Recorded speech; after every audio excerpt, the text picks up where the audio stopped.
Salamlar değerli 11-cilər. Bugün sizlərlə DİM test toplusu blok imtahanından 4-cü sınağı paylaşmaq istəyirəm. İzahları ilə təbii ki, diqqətli şəkildə diqqətlə qulaq assanız çox şey öyrənəcəksiniz. Deməli, xəritə sxeması əsasən sutkalıq temperatur amplitudunun az və çox olduğu əraziləri müəyyən edin. Burada sutkalıq temperatur amplitudu deyirsə, ilk öncə onu xatırladım ki, nə deməkdir uşaqlar?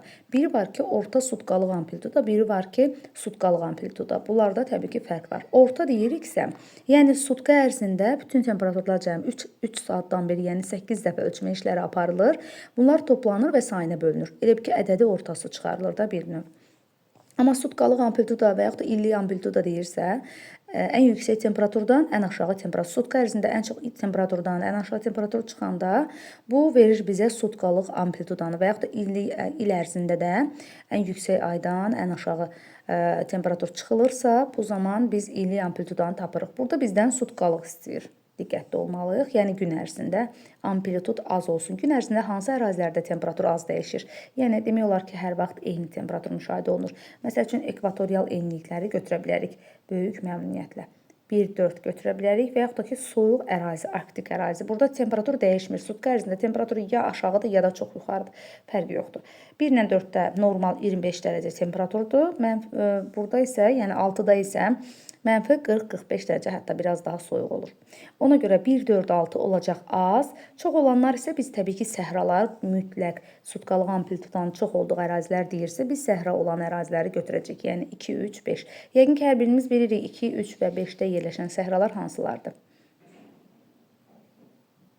2 böyük səhradır, 3 Ərəbistandakı səhralar, məsələn, Nəfət səhrası deyə bilərik. 5-ci səhradakı böyük qumlu və yaxud da böyük Viktoriya səhrası Avstraliyada olan səhralardır.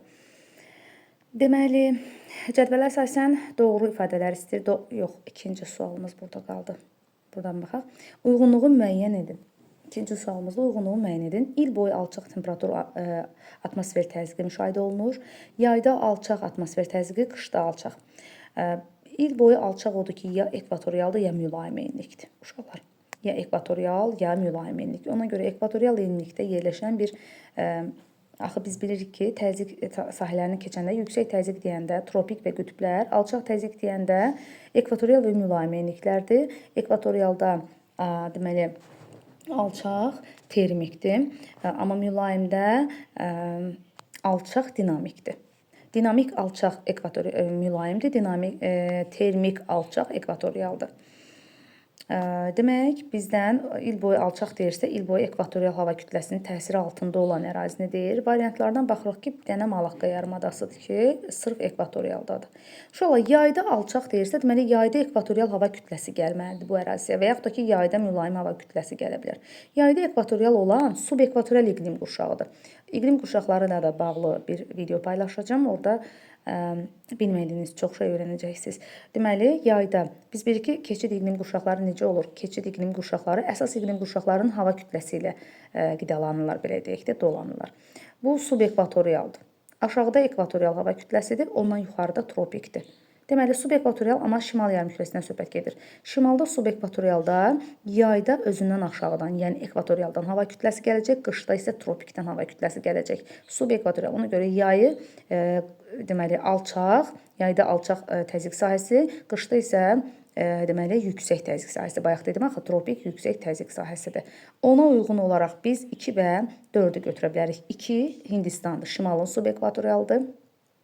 Götürə bilərik, düzdürmü?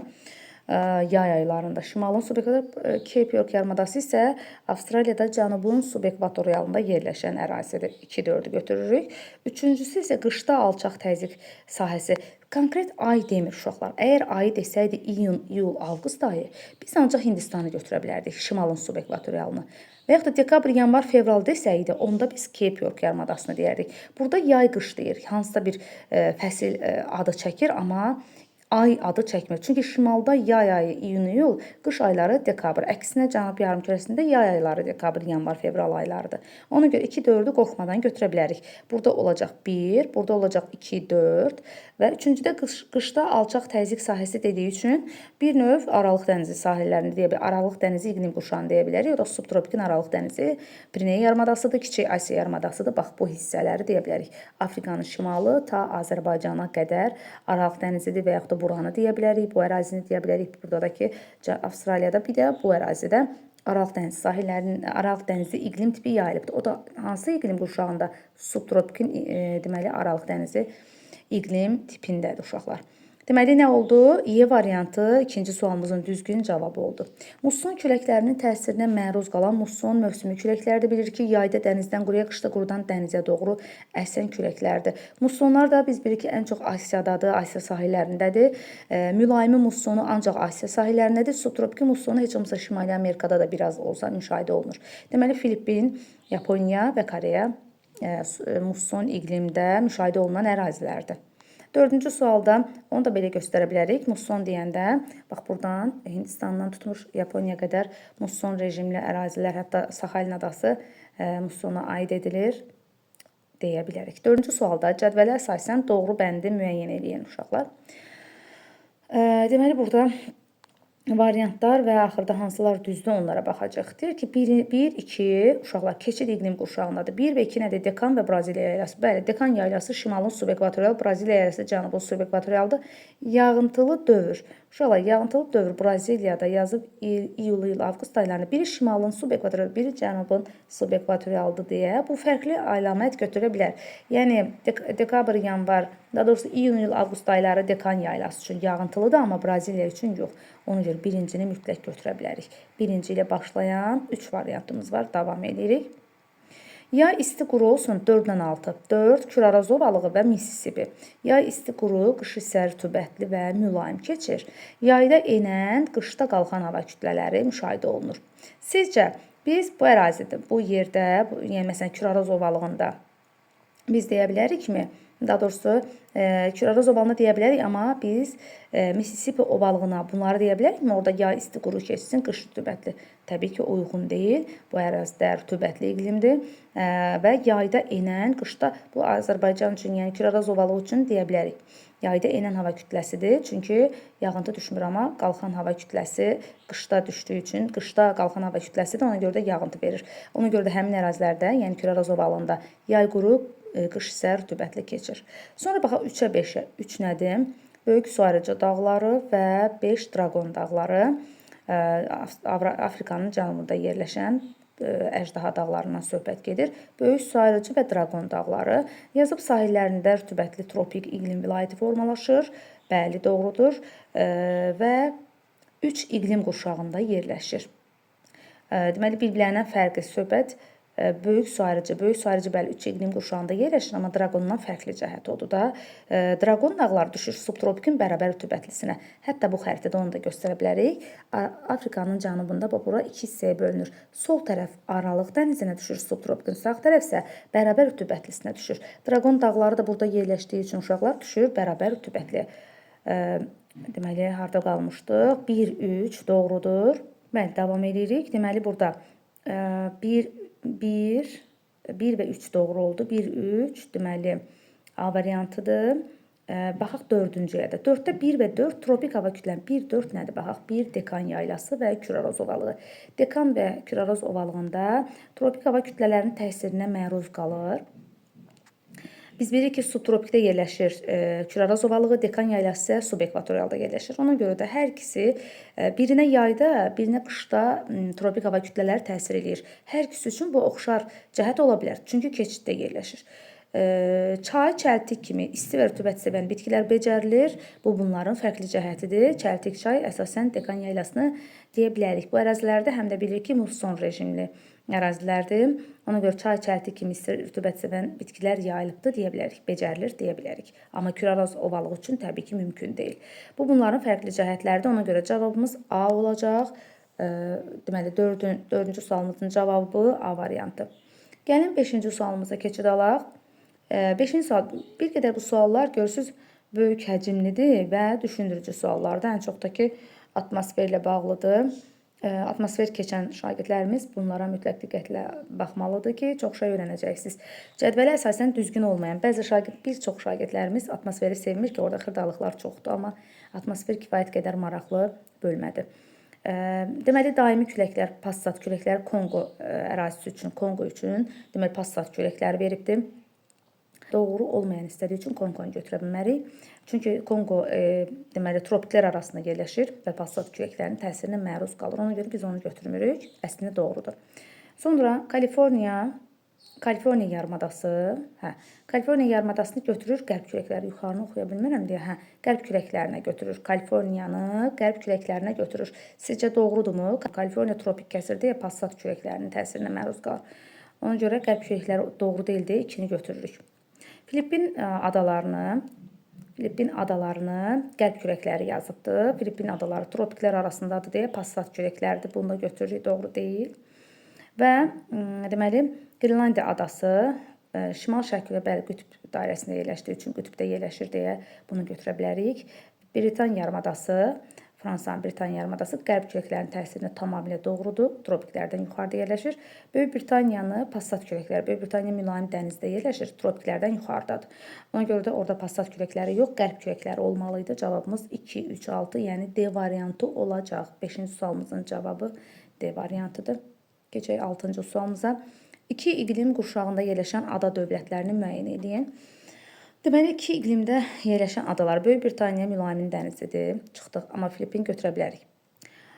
Burada deməli İslandiyanı çıxırıq, bir iqlimdir, yaxud da İrlandiya mülayim dənizdir. Yaponiyanı götürə bilərik. Şimal yarımkürəsində subtropikin və deməli mülayimin mussonunda yerləşir. Yaponiya, Madagaskar və Şri-Lanka. Bax, bu sual özü bizə deyir ki, bax, variant mənəm.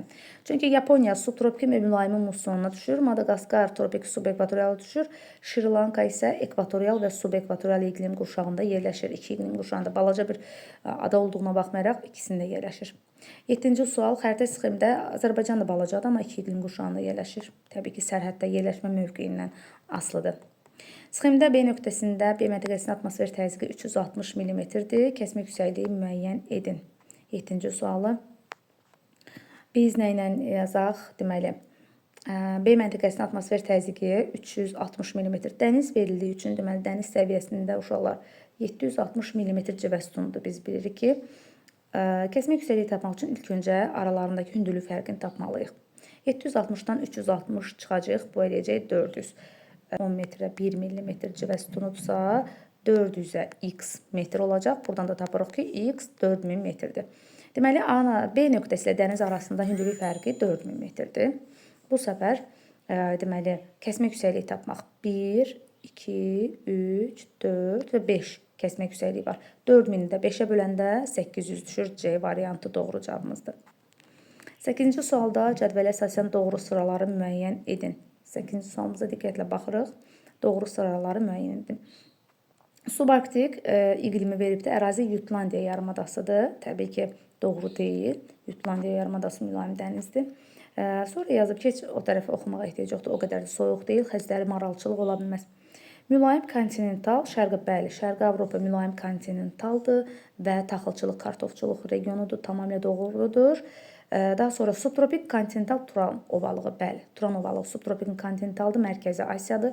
Pambıqçılıq, qoyunçuluq üzrə yaxşı inkişaf edib, düzdür. Səhra ərazilərdə biz demişik ki, qoyunçuluq yaxşı inkişaf eləyir. Məsəl üçün Avstraliyanı və yaxud da Mərkəzi Asiyanı deyə bilərik. Və suvarma şəraitində də pambıqçılıq inkişaf edibdir.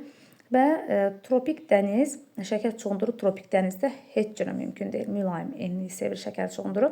Subekvatorial Hind, Çin yarımadası və şəkər qamışı çay tamamilə doğrudur. Hind-Çin yarımadasında şəkər qamışı və çay yaxşı inkişaf edibdir. 8-ci sualımızın cavabı nə oldu? Y variantı. Keçək 9-cu sualımıza. Buxarlama və buxarlama qabiliyyəti arasında fərqin çox olduğu. Mən bunları həmişə uşaqlara belə izah edirəm ki, buxarlama qabiliyyəti o deməkdir ki, baş var, oxunur. Məsələn, tropikin, daha doğrusu səhrası, tropikin səhrası, düşünün ki, səhradır, isti ərazidir, yaxşı günəş işığı var, istiliyi var, amma su yoxdur ki, buxarlansın. Buna deyəcəyik, buxarlama qabiliyyəti çoxdur. Qabiliyyət çoxdur. Amma buxarlanma çox olan ərazilər sırf ekvatorial enini götürə bilərik, yəni rütubətli iqlimi sevən ərazilərdir. Buxarlama ilə buxarlama arasındakı fərqin çox olduğu yerlər rütubətli əraziləri, daha doğrusu fərqin çox olduğu dediyi səhra əraziləri biz götürməliyik. Səhra deyən bu Hindistan rütubətlidir, götürə bilmərik. Biz götürə bilirik Kaliforniya yarımadası səhradır, tropik kəsir, Ərəbistanı tamamilə götürürük. Tropikdədir, bir də Somali yarımadası. Bəli, bunlar buxarlanma ilə buxarlama qabiliyyəti arasındakı deməli fərqin böyük olduğu ərazilərdir. Nə oldu cavabımız? 2, 4, 6, 9 sual A variantı olacaq. 10-cu sual yenə məsələ həllidir dağın ətəyində. Deməli 10-cu sualda dağın ətəyində 720 metr hündürlüyündə temperatur 25,2-dir. Bunu mən şifahi izah edəcəm uşaqlar. Ola bilsin ki, həll etməyəcəm, çünki yanımda hesablayıcı yoxdur, amma üsulunu deyəcəm sizə. Dağın ətəyində 720 metr hündürlükdə uşaqlar, temperatur 25,2 dərəcədir. Dağın zirvəsində -2,4-dürsə, bizdən dağın mütləq hündürlüyünü istəyir, yəni zirvənin hündürlüyünü. Zirvə dəniz səviyyəsində yerləşir və zirvənin hündürlüyü, bir də nisbi hündürlük istəyir. Nisbi hündürlük zirvə və ətək arasındakı hündürlük fərqidir uşaqlar. Deməli, burada mənfidir diqqət eləməliyik və aşağıdakı müsbətdir. İlk öncə temperatur fərqi tapılar. Yəni 25,2-dən çıxılacaq -2,4-dür. Biz də bilirik ki, bu mənfilər yox olacaq, müsbətə çevriləcək. Yəni 25,2-nin üzərinə 2,4 gələndə 27,6 edəcək. Biz bu temperaturu necə çevirək hündürlüyə? Yəni metrə çevirək. 27,6-nı çevirməliyik hündürlüyə. Bunun üçün nə edəcəyik uşaqlar? Düsturumuz 1000-6 tənasüb quracaq. 27,6-ya isə x qoyacaq. Və burada 2000 edib ki, 27,6-nı vuracaq 1000-ə və böləcək 6-ya. Burada tapacaq hündürlük fərqini. Tapacaq hündürlük fərqini, yəni dərəcə fərqini biz çevirdik hündürlük fərqinə. Sonra uşaqlar dağın ətəyini 720 verirdi axı. Aşağını 720 verirdi. Zirvə bundan burada tapdığımız rəqəm qədər çox olmalıdır. Rəqəm qədər çox olmalıdır. Üzərinə gələndə, elə ki, bax, buranı tapmaq üçün aldığımız rəqəmin üzərinə 720 gələcək və buradakı hündürlüyü tapacaq. Bu da olacaq 5320 və dağın nisbi hündürlüyünü istəyir uşaqlar. Dağın nisbi hündürlüyü isə zirvə ilə ətək arasındakı hündürlük fərqidir. Yəni 5320-dən də 720 çıxacaq. Bu da olacaq 5600. Təxmini sualımızın cavabı 10-cu sualımızın cavabı C variantı olacaq.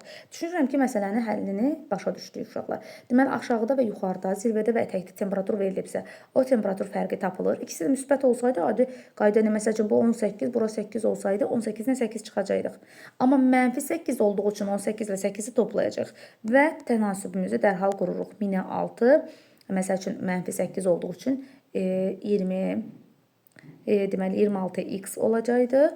Ondan sonra hündürlük fərqini tapandan sonra ətəyin üzərinə həmin hündürlük fərqini gəlməliyik ki, zirvəni tapaq. Amma zirvənin hündürlüyünü versəydi, həmin hündürlük fərqini zirvədən çıxmalıydıq ki, ətəyin hündürlüyünü tapaq. 11-ci suala baxırıq. Deməli, 11-ci sualda dağ tundra iqliminin hakim olduğu əraziləri yəqin ki, istəyir bizdən. Dağ tundra iqlimi, yəni soyuq ərazilərdir. Dağ tundra hündürlüyü harda çoxdursa, o ərazilərdə də dağ tundra iqlimi var. Bax, burada bir mütləq götürüb böyük su ayırıcı dağlardır. Yəni, düşünmədən onu götürə bilərik. Burada hündürlüyü bilirik ki, Kiçik Qafqaz dağlarının ən hündür zirvələrdir. Mütləq onu götürürük. Bir var ki, nival landşaft, bir var ki, bizdə nə istəmişdi? Dağ tundra iqlimi. Dağ tundra. 1, 3. Burada qapıcıq bizi çağırır. Qapıcıq. Ki, məndə də dağ tundra iqlimi var. 1, 3 və 4. 4-ü dairəyə almışam və 6 deyirəm. Yer kürəsinin sxemində 12-ci sual. Yer kürəsinin sxemindəki vəziyyətinə əsasən tropik və ekvatorial hava kütlələrinin hakim olduğu akkumulyativ düzənlikləri istəyir bizdən. Yer kürəsinin sxemindəki vəziyyətinə əsasən tropik və ekvatorial hava kütlələrini istəyir. Tropik və ekvatorial hava kütlələrinin hakim olduğu akkumulyativ düzənliklər. Akkumulyativ düzənliklər bilirik ki, söhbət ovalıqlardan gedir. Ovalıq. Ona görə variantlardan biz məsələn yaylaları çıxa bilərik. Dekan yaylasını, Anadolu yaylasını çıxa bilərik. Bu zaman hansı fəsil müşahidə olunur, onu da tapaq uşaqlar. Hansı fəsil müşahidə olunur hal-hazırda? 22 iyun tarixidir, yay gün dönümüdür. Çünki dərhal bura baxın, şimal qütbündə gündüzlər, cənub qütbündə gecələrdirsə, deməli 22 iyun tarixidir. Ona da diqqət eləmək lazımdır. aydın oldu inanıram ki. Deməli ona görə tropik düzənliklərimiz olacaq. Mississippi və tropik hava kütlələrinin təsiri altında. Bəli, Mississippi deyə bilərik və Küraraz ovalını deyə bilərik. Kürarazda da tropik hava kütlələri var. 22 iyun yayda tropik, qışda isə deməli mülayim hava kütlələri, ikisi keçiddir ona görə. 1-5 götürə bilərik. Üzr istəyirəm. 12-ci sualda bəli, birinci tropik, sonra ekvatorial 1-5 götürə bilərik və daha sonra ikincidə isə ekvatorial deyir. Ekvatorial hava kütləsi də yayda ekvatorial, bu deməkdir subekvatorial iqlimdə yerləşməlidir. Subekvatorial iqlimdə də şimalın subekvatorialını təbii ki götürək. Hind Qanq ovalığı və Orinoco ovalığı bunlar olacaq. Deməli 2 və 6 cavabımız deməli 12-ci sualın cavabı A variantı olacaq. Burada məsələn Dekan yaylasını götürə bilərdik, amma bizdə ovalıq istədiyi üçün Dekan yaylasını götürmürük. Məsələn Hind Qanq ovalını yəni məsəl üçün onu da götürə bilərdik. Neçənci sual idi bu? 12-ci sual. Keçək 13-cü suala. İqlim diaqramları. Uşaqların ən yaralı yeri. İqlim diaqramları. Bu birinci gördüyünüz iqlim diaqramı Aralıq dənizidir. Bunu demişəm uşaqlara buradakı paxlava şəklində oxşadım və şimalın Aralıq dənizidir. Burada uşaqlar bu barmaq kimi sanki kimsə 2 tutubdur. Onun da demişəm temperatur əgər 0 dərəcədən aşağı düşmürsə bu subtropikin mussonudur. Temperatur 0-dan aşağı yenə bu rejimdirsə, bu işarətsə bu olacaq mülayimin mussonu. Burada isə şimal yarımkürəsinin subekvatorialdır. Bizdən nə istəyir ki? Uyğunluğu müəyyən etməyimizi istəyir. Onun üçün davamı hardadır? Birinci Aralıq dənizi idi. Ya isti quru, qış isə mülayim və rütubətli keçir. Bəli, birinci 2 götürə bilərik. Bura haradır? İspaniya Madridi götürə bilərik. Bir də Afina, Yunanistan paytaxtı Afina. Yəni B-Y. 1-ə 2, B-Y elə A variantı olacaq. Gəlin davamını da yoxlayaq. İkinci dedi ki, subtropikin mussonu idi. Subtropikin mussonunda yay isti quru bizim əksimizə. Aralıq dənizinin əksinə olacaq. Yay isti rütubətli, qış quraq olacaq. Musson rejimi olduğu üçün. Bu da bəli, Şanxay Çini götürə bilərik. Üçüncüdə isə bu şimalın subekvatorialıdır. Şimalın subekvatorialına da ki, deməli il boyu isti, yay rütubətli, qış quru keçsin. Yay rütubətli ona görə keçir ki, yayda ekvatorialdan hava kütləsi gəlir. Qışda isə tropikdən. Ona görə də yay rütubətlidir, qışı quraqdır. Bizim əksimizə, mussona daha yaxın. Yay rütubətlidir, qışı quraqdır. Amma il boyu istidir. Burada subekvatorial iqlim il boyu istidir. Ona görə Dakar götürə bilərik və Hanoy. Bəli, bunları götürürük. Senegal, Dakar. 14-cü, 13-cü sualımızın cavabı A variantı oldu. 15-ci suala baxaq. Xəritə sxemə əsasən uyğunluğu müəyyən edin. Xəritə sxemə əsasən uyğunluğu müəyyən edin. Deməli, yağıntılar illik miqdarı verilibdir. Nöqtələr biraz çox pis şəkildədir. Rəqəmlər hardadır? Düzü bunu təyin etmək biraz çətindir. Yeni deyirəm, rəqəmləri tam olaraq mən burada görə bilmirəm uşaqlar. Rəqəmləri görə bilmədiyim üçün düzgün cavabları da deməkdə çətinlik çəkirəm. 16-cı suala baxaq. İqlim şəraitinin kontinentallığının artmasına görə şəhərlərin doğru ardıcıllığını istəyir bizdən. 16-cı sualda. Deməli, Oslodan başlayaq. Doğru ardıcıllıq deyir, düzdürmü? Bəli, doğru ardıcıllıq istəyir. 1, 3, 4 və 2 olacaq. Kontinentallıq Ulan-Bator, təbii ki, Mərkəzi Asiyadır deyə ən çox orada olacaq. Ona görə 1, 3, deməli, 4 və 2 olacaq. 17-ci sualda Azərbaycan ərazisinə daxil olan hava kütlələrinin yaratdığı hava şəraitini doğru müəyyən edin. 17-ci sualda diqqətli baxırıq. Dəniz Arktik, temperatur azalır, doğrudur. Yağıntı artır, tamamilə doğrudur. Sonra mülayim dəniz. Mülayim dənizdə temperatur azalır, amma yağıntı artır. Bu da doğrudur. Bir də cənub siklonlarında temperatur azalır, amma yenə də yağıntı artır. Cənub siklonları olacaq 1, 3, 5. 18-ci sualda uşaqlar eyni iqlim qurşağında yerləşən ölkələri müəyyən edin. Burada diqqətlə baxsaq elə D variantı bizə cavabı verir. Kambocadır, Kenyadır və Panamadır. Üçü də eyni iqlim qurşağında yerləşən ərazilərdir. 19-cu sualda materiklərin iqlimi ilə bağlı video paylaşım yadımda deyil. Etmişəm yoxsa yox, amma onlarla bağlı bir video çəkəcəm, izah edəcəm sizə. Deməli, 19-cu sualda doğru bəndi müəyyən edeyim. Azərbaycanda Deyir ki, Azərbaycan ərazisinin çox hissəsində mülayim dəniz iqlim tipi. Xeyr, mülayim dəniz Azərbaycanda yoxdur ümumiyyətcə. Subtropik iqlim qurşağı daxili rayonlarda yay isti quru, qış soyuq keçir. Bəli, bunu doğru cavab kimi qeyd edə bilərik. Azərbaycanın subtropik iqlimdə yay isti qurudur, qış soyuqdur. Materiklərin şərq sahillərində passatlar yoxdur. Bizdə qərb küləkləri ola bilər, ancaq tropiklərdən yuxarıdadır. Cənub yarımkürəsində şimala nisbətən iqlim tiplərinin sayı çoxalır, əksinə şimalda daha çoxdur. Yağıntıların miqdarı ekvatordan qütblərə doğru Azərbaycan ümumilikdə deyir bu. Mən ancaq Azərbaycandan götürürəm. Və yağıntıların miqdarı ümumiyyətcə Azərbaycan materiklərin şərq sahillərində passatların təsiri quraq iqlim yaradır. Passat küləkləri şərq sahillərində olmur. Yəni bütün ərazilərdə olmur da. Passat küləkləri tropiklər arasında ancaq mümkündür. Sırf bunu deyə bilərik. Şərq sahillərində passat təsiri quraq iqlim yaradır. Bunu deyə bilmərik. Cənub yarımkürəsində şimala nisbətən iqlim tipləri. Şimalda bilirik ki, mülayim də, subtropikin də bütün iqlim tipləri yayılmışdır. Ona görə şimalda daha çoxdur. Yağıntıların miqdarı ekvatordan qütblərə doğru artır. Xeyr, ən çox elə ekvatorial enlikdədir. Ən çox yağıntı qütblərdən ekvatora doğru desək daha yaxşı olar. Subtropik iqlimin daxili rayonlarda, bu da B variantı ilə Azərbaycan üçün də eyni şeydir. Subtropikdə daxili rayonlarda yay isti quru keçir, qış soyuq keçir. Azərbaycanda qış mülayim keçir. Düzdür, subtropikin səhra, yarımsəhra hissəsində qış mülayim keçir. Amma kontinental ərazilərdə, Mərkəzi Asiya kimi ərazilərdə qış daha soyuq keçir. 20-ci sualda xəritə sıxma əsasən buxarlama və buxarlama qabiliyyəti arasında fərqin böyük olduğu ərazilər və bunun səbəbini istəyir bizdən. Buxarlama və buxarlama qabiliyyəti arasındakı fərq, bayaq dediyim kimi, isti əraziləri götürə bilərik. Yağıntıların miqdarı az olduğu üçün 1, yarımsəhra çöldür, 1, 3 və 5-i tamamilə götürə bilərik. Və cavab nə olacaq? Yağıntıların miqdarı azdır, 1, 3, 5, A variantı. 20-ci sualımızın cavabı A variantı olacaq. 20-ci sualımıza baxaq. Xəritə sıxma əsasən sutkalıq temperatur amplitudunun ən kiçik olduğu ərazilər, təbii ki, isti əraziləri, isti amma rütubətli əraziləri götürə bilərik. İl ərzində elə düşünün ki, çox qalxmasın və çox gün ərzində daha doğrusu çox qalxıb çox enən tropiklərdir. Tropikləri mütləq şəkildə biz variantlardan çıxmalıyıq, amma ekvatorial enliyi götürə bilərik. Elə ekvatorda yerləşəndə A variantıdır. Desəydik ki, sutkalıq amplitudanın yox, orta sutkalıq amplitudanın böyük olduğu, o zaman biz yenə də 3-7 rəqəmini götürəcəkdik.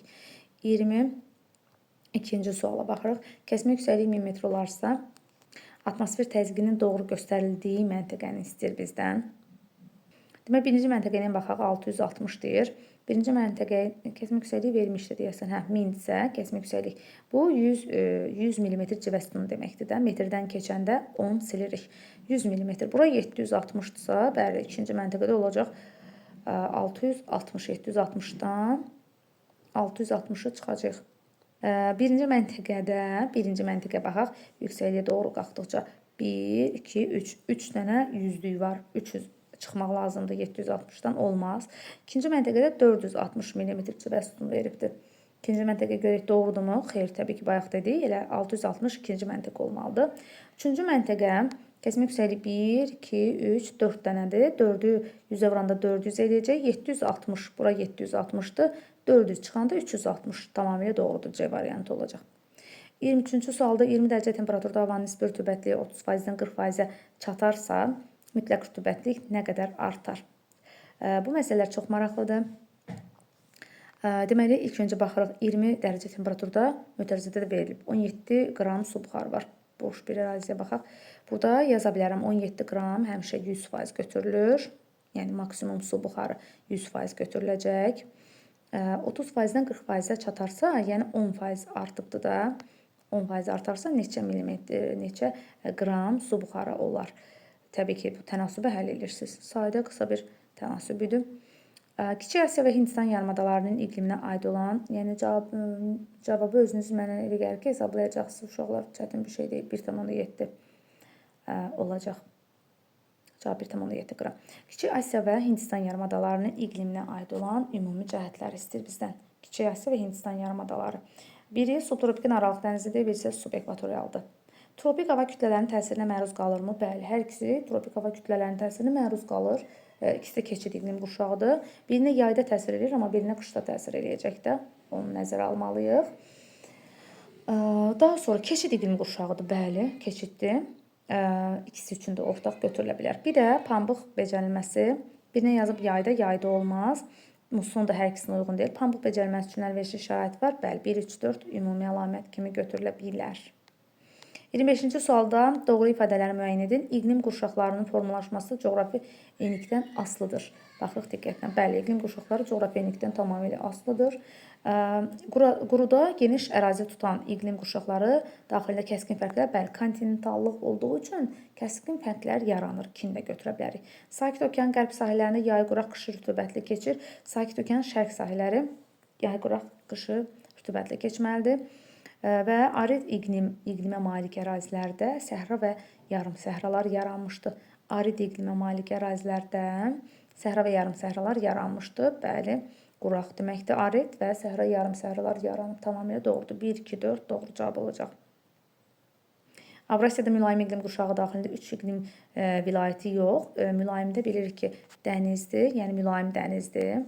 Deməli, mülayim kontinentaldır, kəskin kontinentaldır, bir də mussondur. Mülayimi mussonudur. 4 iqlimdə, amma cənub yarımkürəsində 3. 26-cı suala baxaraq uşaqlar. Bizdən doğru sıralar istəyir. 26-cı sualda doğru sıralar istəyir. Zaqatala Lağıc, bəli, bütün fəsillərdə bol yağıntılı soyuq iqlimdir. O da Böyük Qafqaz tektonik qalxmasına aiddir. Tamamilə doğrudur. Günüt Qapıcıq, doğru olanlar istəyir, bəli. 26-cı sualda doğru olanlar istəyir. Orası da diqqət edək. Günüt Qapıcıq yay quraq keçən soyuq Orta Arazaya aid deyil. Ora Kiçik Qafqaz tektonik qalxmasıdır. Ona görə doğru deyil. Amma yay quraq keçən soyuq deyə bilərik. Talış dağları yay quraq keçən mülayim isti iqlimidir. Bəli, Kiçik Qafqaz tektonik qalxmasına aiddir. Tektonik zona olaraq doğrudur. 1, 3 və Yuxanı Qayırçay qış quraq keçən mülayim isti iqlim. Dağ arası yarım səhra olmaz. Qış quraq keçən mülayim isti iqlim olmalı idi. Yarım səhra quraq keçən, yarım səhra quru çöl yazıbdır. Ona görə doğru deyil. Qobustan Abşeron qışı soyuq yox, qışı mülayim keçən yarım səhradır. Qışı soyuq yarım səhra yalnız Naxçıvandadır, biz bilirik ki. Amma Böyük Qafqaz qalxmasına aid.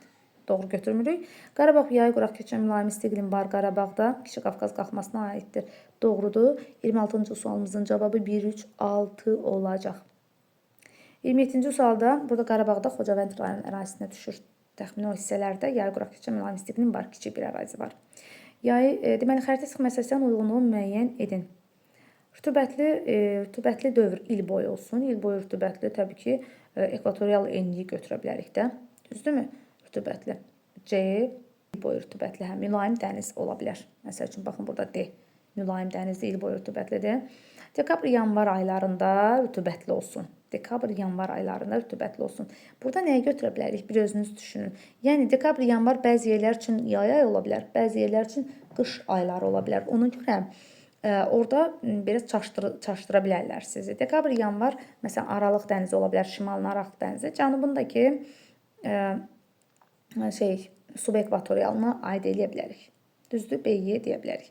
Üçüncüdə iyun, avqust ayları rütubətli olsun deyirsə, məsələn, şimalın subekvatorialı ola bilər. Yəni, yay ayları və yaxud da musson ola bilər. 3-ə də C olacaq. Daha sonra iqlim diaqramına aid olduğu əlverişli yerləşdiyi okean və iqlim qurşaqlarını müəyyən edin. Bundakı biz oxumalıyıq. Oxuduğumuz mətnə əsasən təyin etməliyik. Deməli, verilmiş iqlim diaqramları 3 işıqlanma qurşağında yerləşir. Yerləşən, daha doğrusu materikin qərbinə və şərqinə yerləşən adalara aiddir. Bu iqlim diaqramları eyni iqlim qurşağında yerləşsələr də il ərzində temperatur və yağıntının paylanmasına görə bir-birindən fərqlənirlər. Bu iqlim tiplərinin formalaşmasında küləklərin rolu böyükdür. Atlantik okeandır. Okean olaraq Atlantik okeanı, həmçinin Sakit okeandır. İqlim qurşağı olaraq da təbii ki, mülayim iqlim qurşağıdır. 29-cu sualda mətn əsasən cədvəl, deməli, iqlim diaqramlarının uyğun gəldiyi adaları istəyir bizdən. Təbii ki, məsəl üçün, Böyük Britaniya adasını deyə bilərik və yaxud da İrlandiya adasını deyə bilərik. İki iqlimdə Yaponiyanın Hokkaido və Honshu adalarını Sakit okeanda bunu göstərə bilərik. Çünki düşür, deməli, subtropiki və mülayim mussonuna. İqlim diaqramlarının aid olduğu adaların iqliminə təsir edən küləkləri istəyir. Birinə qərb küləkləri təsir edir. Böyük Britaniya deyiriksə, bura qərb küləklərdir. Yaponiya deyirsə, təbii ki, musson küləklərdir. Söhbət ondan gedir. Musson küləklərdir. Sonuncu sualda, 30-cu sualda, deməli, torpaq olaraq qonur, qəhvəyi torpaqlar deyə bilərik Böyük Britaniya adasına. Yaponiyada isə qəhvəyi torpaqlar. Landşaft olaraq bura biz enliyarpaqlı meşələr, qarışıq yeni yarpaqlı meşələr. İkinciyə isə dəyişkən rütubətli meşələr təbii zonasını deyə bilərik. Təsərrüfat əhəmiyyəti, yəni burada süddə ətli heyvandarlıqdır. Aşağıda ikinciyə isə çəltikçilikdir, çayçılıqdır və yaxud da tərəvəzçilikdir. Əsasən yəni bitkiçilik yaxşı inkişaf edibdir. Burada heyvandarlıq yox. Bu qədər. Hər birinizə uğurlar arzu edirəm. Növbəti video dərslərimizdə görüşənədək sağ olun.